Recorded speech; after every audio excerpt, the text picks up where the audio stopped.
EVM समर्थक है वो इलेक्शन कमीशन से हमें मशीन दिलवा दे, हम उनके मशीन में कर देंगे। लेटर दिया ना इलेक्शन कमीशन को, हमने 40,000 का लेटर भेजा हुआ है कि आप हमें मशीन दे दो, हम उसमें इनसाइड टेम्परिंग करके दिखा देंगे। वो 2.5 वर्षों से इसका जवाब दे दिए।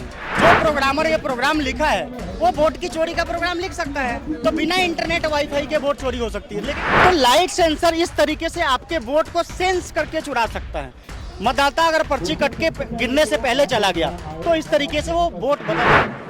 नमस्कार, स्वागत है आपका मेरे चैनल पर। मैं आपके साथ निशा झा इस वक्त जंतर मंतर पर मौजूद हूँ। जंतर मंतर पर आप देख सकते हैं मेरे पीछे ईवीएम हटाओ और ईवीएम गुलामी से आज़ाद होना है, ईवीएम हटाओ देश बचाओ, इस तरीके का यहाँ पे आप आंदोलन देख सकते हैं। हमारे साथ राहुल तिवारी जी हैं, इनसे बातचीत करेंगे। दरअसल आप लोग देख रहे हैं हमारे देश में कई सालों से ईवीएम पे कई सवाल उठते आ रहे हैं। ईवीएम में गड़बड़ी होती है, ईवीएम हैक हो सकता है, ये कई तरीके के सवाल ईवीएम मशीन पे लगातार उठते हुए आ रहे हैं। तो इसी वक्त हम लोग जंतर मंतर पर हैं और राहुल तिवारी जी से इनसे बातचीत कर लेते हैं, आखिर क्या वाकई ईवीएम मशीन में गड़बड़ी होती है। तो राहुल तिवारी जी, आप यहाँ पे आज मौजूद हैं ईवीएम मशीन में, आप बता रहे कि गड़बड़ी हो सकती है, कैसे हो सकती है, क्या हो सकता है? कई सालों से कई वकीलों ने भी सड़कों पे आंदोलन किया था, ईवीएम मशीन हैक हो सकती है, ईवीएम मशीन में गड़बड़ी होती है, क्या कुछ लगता है आपको? बताइए। देखिए, जो लोग ईवीएम विरोधी हैं उसमें से अधिकतर नकली ईवीएम विरोधी हैं, ठीक है ना। देखो, जो लोग ये जानकारी नहीं दे रहे हैं, जो मैं जानकारी दे रहा हूँ, वो नकली हैं, ठीक है ना।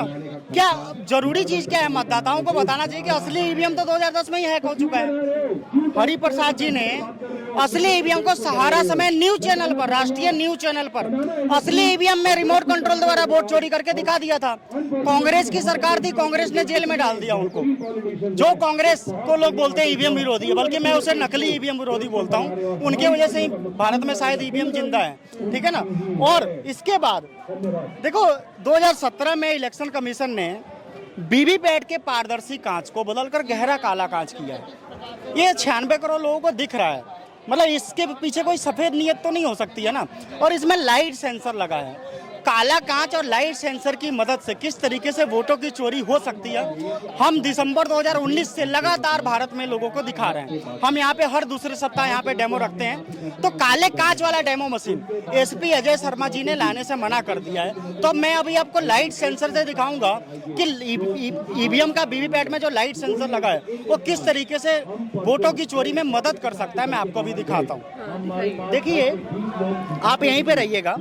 इसमें प्रोग्राम डाला है, आप थोड़ा कैमरामैन इधर आ जाइए और आप ये दिखाइए कि मैं कहाँ बटन दबा रहा हूँ। देखिए, इसमें प्रोग्राम डाला है कि सेब का वोट चोरी नहीं होगा, है ना। तो मैं केले को वोट दूंगा, मैं सामने खड़े होकर, आप लोग इधर ही रहो, सेंस कर लेगा। तो मैं सामने खड़ा हूँ, मैंने केले को वोट दिया, तो ये केले की पर्ची छापेगा। ये देखो, केले की पर्ची। अब जब मैं बटन दबा के साइड हो जाऊंगा तो ये एप्पल की पर्ची छाप देगा। अनएम्प्लॉयमेंट है, आपके जो बेटे हैं गडकरी साहब के, वो एम्प्लॉयड है, वो तो वही एम्प्लॉयड जिसकी बैटरी लगा दी आपने इतना। ये देखिए, सेब की पर्ची इसने छाप दिया।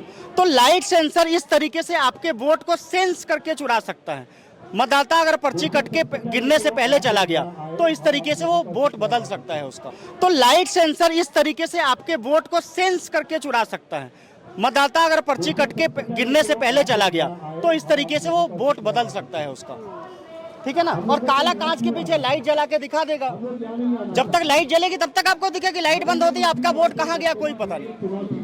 तो इस तरीके से वोट चोरी हो रही है, हो सकती है, हो सकती है। हाँ। मतलब अभी भी कंफर्मेशन नहीं है। वो मशीन देंगे ना, हमने लेटर भेजा है उनको। ये देखिए, 40,000 का ये लेटर भेजा है कि आप हमें मशीन दे दो, किसी भी तरीके से हमें दो, हम इनसाइड टेम्परिंग, ये हैकिंग का मामला नहीं है। जो लोग हैकिंग शब्द का उपयोग कर रहे हैं वो भारत के लोगों को बेवकूफ बना रहे हैं। अब सर एक बात बताइए, कई लोग कह रहे हैं ईवीएम हैक हो सकती है, आप कह रहे हैं ईवीएम हैक नहीं होती, तो ऐसे तो जनता तो गुमराह हो जाएगी ना, किस पे भरोसा किया जाए? हाँ, देखो ना, जैसे इलेक्शन कमीशन कह रहा है इंटरनेट वाईफाई नहीं है ना। तो जैसे कैलकुलेटर में इंटरनेट वाईफाई नहीं होता, तो आप कैलकुलेटर को हैक कर सकते हो क्या? करोगे आप? नहीं हो पाएगा, क्योंकि उसमें कोई अपना प्रोग्राम डाल नहीं रहा है ना। अब चुनाव में क्या है, हर चुनाव से 14 दिन पहले ऐसा सिंबल लोडिंग फाइल डाला जाता है, ये प्रोग्राम पे चलता है। तो जो प्रोग्रामर ये प्रोग्राम लिखा है वो वोट की चोरी का प्रोग्राम लिख सकता है। तो बिना इंटरनेट वाईफाई के वोट चोरी हो सकती है, लेकिन इसको इनसाइड टेम्परिंग बोला जाएगा, हैकिंग नहीं बोला सर कैसे तो ये जो भारतीय जनता पार्टी सर जो बीजेपी जीती हुई आ रही है, तो क्या ये वोट चोरी की वजह से जीत रही है? देखो बहुत सारी पार्टियां चुनाव जीत रही है, अकेला बीजेपी थोड़ी जीत रही है, लेकिन वोट चोरी करके जीत रही है कि कैसे जीत रही है वो हम अपने मशीन पे दिखाएंगे। आपसे एक सवाल करना चाहूंगी, अगर बीजेपी जीतना चाहती तो वो हर राज्य में जीत जाती, तो साउथ के कई स्टेट से वहां तो बीजेपी नहीं जीती, और अगर अभी बीजेपी पावर में है, सब कुछ बीजेपी के अंडर में है, नरेंद्र मोदी सरकार के अंडर में है, तो वो तो हर राज्य जीत जाती ना अगर इसमें वोट चोरी हो। देखिए जैसे कि हर एक राज्य में वो चुनाव जीतेंगे, तो जो लोग ईवीएम विरोधी हैं, जो जानते हैं कि ईवीएम से ऐसा चोरी हो सकता है, वो डायरेक्ट अपनी लड़ाई लड़ने लग जाएंगे ना। अभी क्या है कि कांग्रेस आ जाती है ईवीएम बचाने के लिए, कभी कोई आ जाता है, कभी कोई आ जाता है, तो नागरिक घर में बैठे हैं। हर एक राज्य में लोग जीतेंगे तो तानाशाही बढ़ जाएगी ना, लोग सड़क पे आ जाएंगे। तो हर एक राज्य में नहीं जीते, कभी किसी को जिता दो। देखो मेरी बात सुनो, तो ये बीजेपी एक तरीके से ये प्लान कर रही है, आप ये कह रहे हैं कि देखो वो हर राज्य कोई में एक नहीं पार्टी, जितवा रही देखो है। किसी भी एक पार्टी की औकात नहीं है भारत में जो मीडिया और ईवीएम को कंट्रोल कर सके। जो विदेशी शक्तियां इसको कंट्रोल कर सकती हैं, जो विदेशी हथियार निर्माता कंपनियां हैं, वो लोग अपने पावर से ही इसको कंट्रोल कर सकते हैं। तो वही लोग इसको मैनिपुलेट करते होंगे, जैसे अमेरिका की CIA भी कर सकती है। मेरे पास उसका प्रूफ नहीं है, लेकिन भारत की पार्टियों का औकात नहीं है ना भाई। मीडिया में 100% लगभग FDI है, तो जिनका पैसा लगा होगा वो ये जानकारी लोगों तक नहीं दे रहे हैं, वो नहीं चाहते हैं। वो चाहते हैं आप सर क्या चाहते हैं, ईवीएम बैन होना चाहिए? बैलेट पेपर से वोट देने का विकल्प मिलना चाहिए। संविधान अनुच्छेद 328 कानून के तहत जहाँ पे आम आदमी पार्टी की सरकार है, वो अपने राज्य के मतदाताओं को बैलेट पेपर से वोट देने का विकल्प दे सकते हैं। जहाँ पे कांग्रेस की सरकार है, वो लोग भी दे सकते हैं, नहीं दे रहे हैं। इसका मतलब वो बेईमान है। ममता चुनाव हार गई, लेकिन बैलेट पेपर से वोट देने का विकल्प नहीं दी, संविधान अनुच्छेद 328 के तहत नहीं दिया। तो आप ईवीएम बैन चाहते हैं? ईवीएम बैन होना चाहिए, बैलेट पेपर मिलना चाहिए वोट देने के लिए, बैलेट पेपर से होना चाहिए। तो लगता है आपको इतनी आसानी से हो पाएगा ये जो आपका आंदोलन है, ईवीएम मशीन आप चाहते हैं बंद हो, बैन हो, लगता है इतनी आसानी से हो पाएगा? हाँ देखो आसान काम तो नहीं है। अभी तक हम 20 करोड़ लोगों तक ये जानकारी दे चुके हैं, हमें 96 करोड़ लोगों तक ये जानकारी पहुंचाना है, तब जाके बंद होगा। तो आपने इलेक्शन कमीशन में कुछ लेटर दिया, उनको कुछ ये लेटर दिया ना इलेक्शन कमीशन को, हमने 40,000 का लेटर भेजा हुआ है कि आप हमें मशीन दे दो, हम उसमें इनसाइड टेम्परिंग करके दिखा देंगे। वो 2.5 वर्षों से इसका जवाब दे दिए हैं। और सुप्रीम कोर्ट के पास जब मामला गया, तो सुप्रीम कोर्ट के जजों ने क्या बोला कि मतलब कि काला कांच और लाइट सेंसर का मामला गया, तो उन्होंने बोला कि हमें इस पे बात नहीं करनी।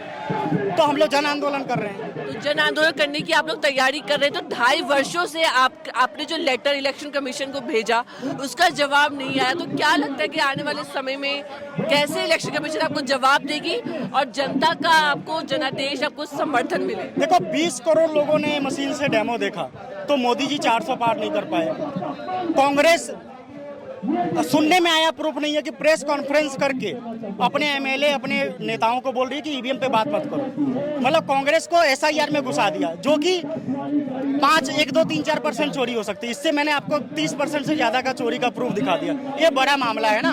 कांग्रेस इसका बात करने बंद कर दी। अब चुनाव से पहले खूब पैसा बांटना पड़ रहा है, 10,000 रुपये बांटना पड़ रहा है, ताकि ईवीएम द्वारा वोट चोरी का मामला हाईलाइट ना हो, मामला ईवीएम से हट जाए।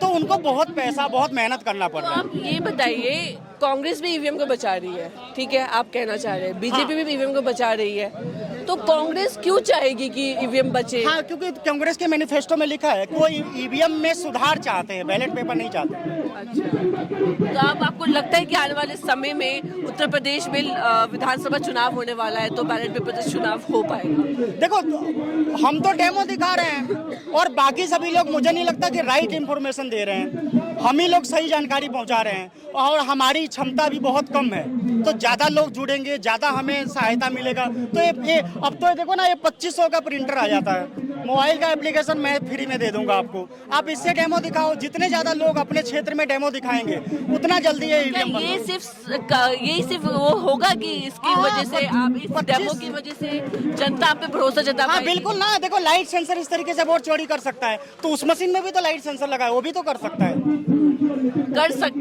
हाँ बिल्कुल, कोई श्योरिटी नजर नहीं आ रही। हाँ, तो फिर ज्यादा से ज्यादा लोग, अगर कोई अब हम करें तो क्या करें जी।